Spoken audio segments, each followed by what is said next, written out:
Bright morning, everyone, especially to our ITA teacher, Mr. Joseph Liprado. Our report is about the continuation of Lesson 4, which tackled about the types of economic system. First, I am going to define what is economic system. Economic system is a mechanism used by the society to determine how the best allocates scarce resources to various economic system, which help to answer three essential economic questions of what to produce, how should be produced, and from whom should it produced. It will answer three economic questions based on the social values and goals. In other words, what the society wants and what it is looking for to achieve today. The three economic systems are free market economy, known as a market economy, centrally planned economy, known as a command economy, Keynesian economy, known as a mixed economy. First one is a market economy. It advocates by the economist Adam Smith. It operates on its own through the competitions and consumers purchasing without the government interference. Market economy, it applies the visible hand, laissez-faire, property rights, and economic individualism. Firms produce goods and services that the consumers needs and wants the most. Consumers will buy this product in order to maximize their own utility, but in the same time, firms must provide quality goods and compete for profits and survive in the marketplace. Everyone separates their own self-interest in doing so to meet the needs of the society through market introduction. This is known as its invisible hand. The invisible hand are natural market forces that allows the market to control itself. If something goes wrong, the invisible hand fixes it and puts the market back on track. In the market economy, consumers act satisfy their utility by buying products they want or need. This helps to answer of goods and services to produce. Consumers tell the firm what to produce by signaling them in the market what to make and what not to make based on their demand. Firms act to satisfy their profits motives producing products at the minimal cost. This helps to answer the question how to produce goods. In other words, people in the economic freedom to deal where to work, what to do, for how long, how to spend or save money, whether consume now or later. Example of the countries that experiencing market economy are Australia, Switzerland, and Canada. The second is command economy. Command economy calls for an egalitarian, classless, and ultimately stateless society based on the government command of the economy. There were the economic there were the markets operate under centralized planning of the government with the decisions under the government control. In the most cases, command economy will exist under the dictatorship, where one central figure or small committee will make all political economic decisions for the society. The government owns and controls the resources and productions, therefore decides the social needs of everyone. As the result, they will choose how to allocate scarce resources in order to optimize the general welfare of the citizen. For example, in the North Korea, Kim Jong-un makes all economic decisions. The government owns and controls resources, taking on the authority to decide what product to make, in what quantity, in what price, and in what way.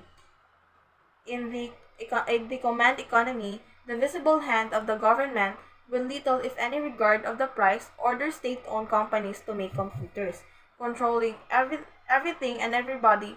Let state mobilize idle resources, usually labor, to generate high growth spur. High productivity continues long as the state competently manages low-cost resources. Central planning often provides counterproductive general that officials, no matter how clever, cannot consistently predict consumers' preferences. The third one is a mixed economy.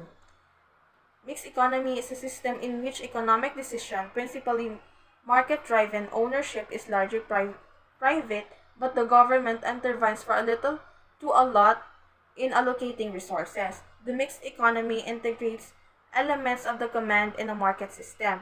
In the economy, both and the public or the government sector work together to meet the social needs. There has a goal of balancing economic efficiency but protecting against the excess of greed and self-interest. For instance, Through free enterprise, consumers and firms mutually benefits the market. The free market system works as it, but the movement of the market fails in some way. The government intervenes in order to fix the failure. Socialism calls for a mixed economy. Socialism advocates regulating economic activity with an eye toward the social equality and fair distribution of wealth.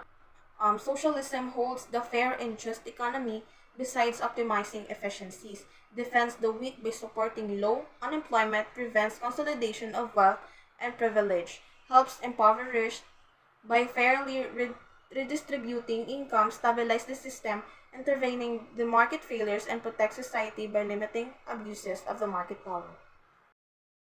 Measures of economic performance. Economic performance measurement is possible by evaluating how well the economic growing. Economic growth relates to an increase in the productive potential of an economy. It is both an increase in the potential level of output the economy can produce and an increase in the income of citizens of a country. The economic growth should be stable as we will grow and result in issues such as inequality, inflation, current account deficits, and environmental pollution. Two measures that provide quick indicator for an economy. Number 1. Expanding or contracting. 2. Needs a boost should be constrained. 3. Is threatened by the recession or inflation. GNI, the gross national income, refers to the market value of the products and services produced by the people of a country. Measures by GNI the total market value of all the products and services produced within the same time. The people of the country own the factors of this production, even if it was done in part of the world. GNP, gross national product, is the total value of goods and services produced by a country's residents, regardless of the location. This includes not only the productions that takes place within a country's borders, but also the production of citizens living abroad. It is an economic activity of a country resident other than the economic activity within a country's borders. GDP represents the total monetary value of goods and services produced within a country's borders during a specific period.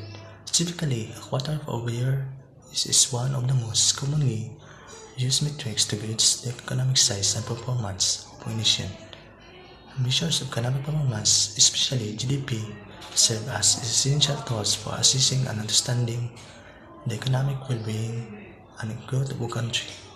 However, it is crucial to acknowledge their limitation and considers additional indicators when making comprehensive evaluations of economies, health, and prosperity. Adjusting analytics and alternative interpretations.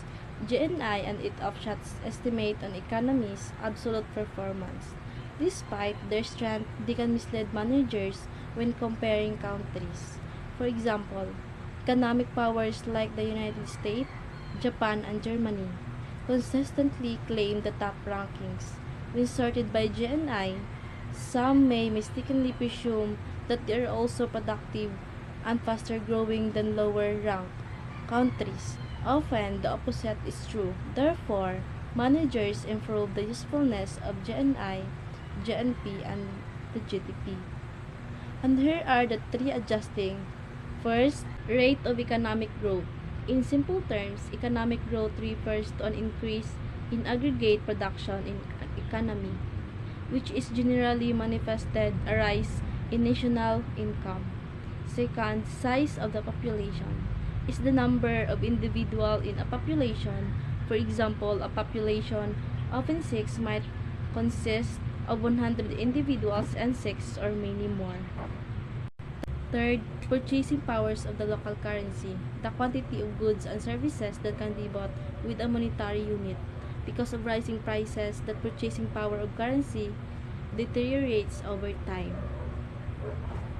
Sustainability, concern for the ecological welfare of the world's first cause for a green measures of growth that expands analysis beyond narrow measures of monetary aggregates. Green economics holds that each country is a component of and dependent on the natural world, Sustainability is our society's ability to exist and develop without depleting all of the natural resources needed to live in the future. Stability. Policymakers have long puzzled over a paradox that questions the validity of monetary aggregate as performance measures.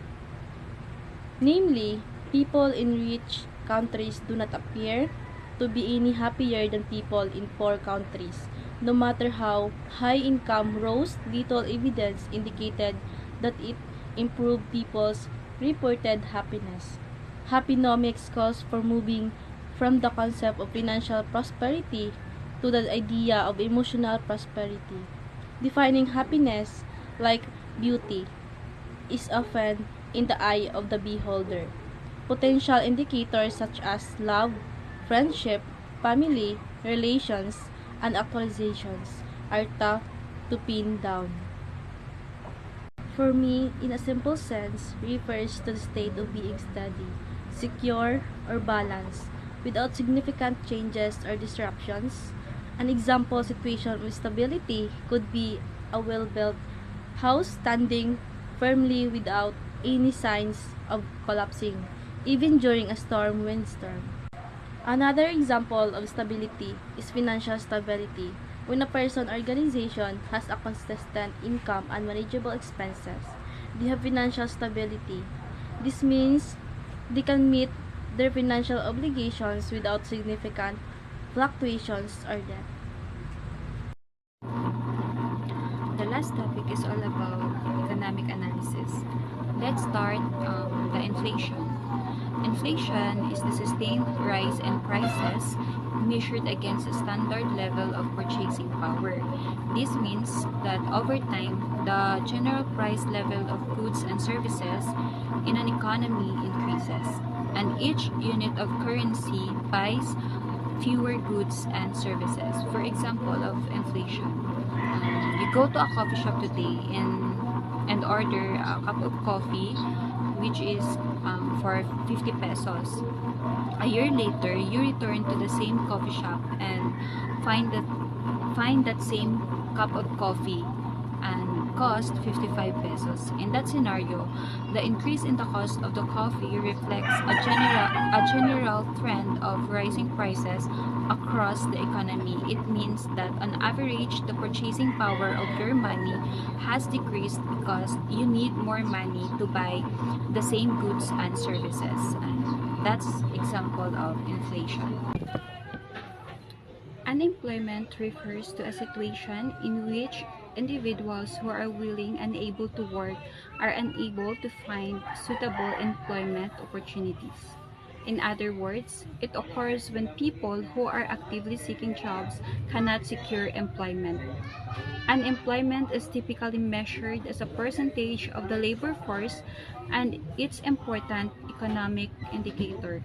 Debt is the total of government's financial obligations, measures what the state borrows from its citizens, foreign organizations, foreign governments, and international institutions. There is two parts of a country's debt. Internal debt refers to the debt that a government owns to its own citizens, institutions, and entities within its own country.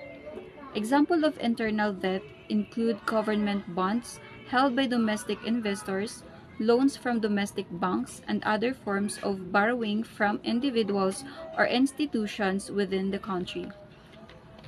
External debt, on the other hand, is the debt that a government owes to foreign entities, including foreign governments, international organizations, and foreign investors. Examples of external debt include loans from foreign banks, bond issued in international market, and loans from international financial institutions, like the World Bank of International Monetary Fund, or IMF. Government must manage the debt prudently to ensure their ability to meet their financial obligations, maintain economic stability, and foster sustainable economic growth. Income distribution often defines a market performance and potential. Income distribution refers to how the money earned in a country or region is divided among its people or households. When income is evenly distributed, most people have similar incomes and the slices of the pie are roughly the same size. But when income is unevenly distributed, some people have very large slices or high income, while others have very small slices or low incomes. In simpler terms, income distribution is about understanding how fair or unfair the sharing of money is within a place like a country or city. Poverty is a multidimensional condition whereby a person or community lacks the essentials for a minimum standard of a well-being and life. In the Philippines, poverty is a significant and persistent issue. Many factors contribute to this problem, including income inequality, lack of access to quality education and healthcare, and vulnerability to natural disasters. Efforts to alleviate poverty in the Philippines include government programs, international aid, and grassroots initiatives. These efforts aim to improve economic opportunities, provide social service, and empower marginalized communities. While progress has been made, there is still much work to be done to lift many Filipinos out poverty and create a more equitable society. Balance of payments, officially known as the Statement of International Transactions, is a vital economic indicator that provides insight into a country's. Their balance of payments is divided into two main components. These are the current account and capital account. The current account records a country's transactions involving goods, services, income, and currency transfers with other countries. Exports and imports of goods is an example of current account. And the second one is the capital account, which records the capital transfers and the acquisitions or disposal of non-financial assets between a country and the rest of the world. Examples of transactions in capital account is the purchase or sale of fixed assets like land or building by foreign residents or entities.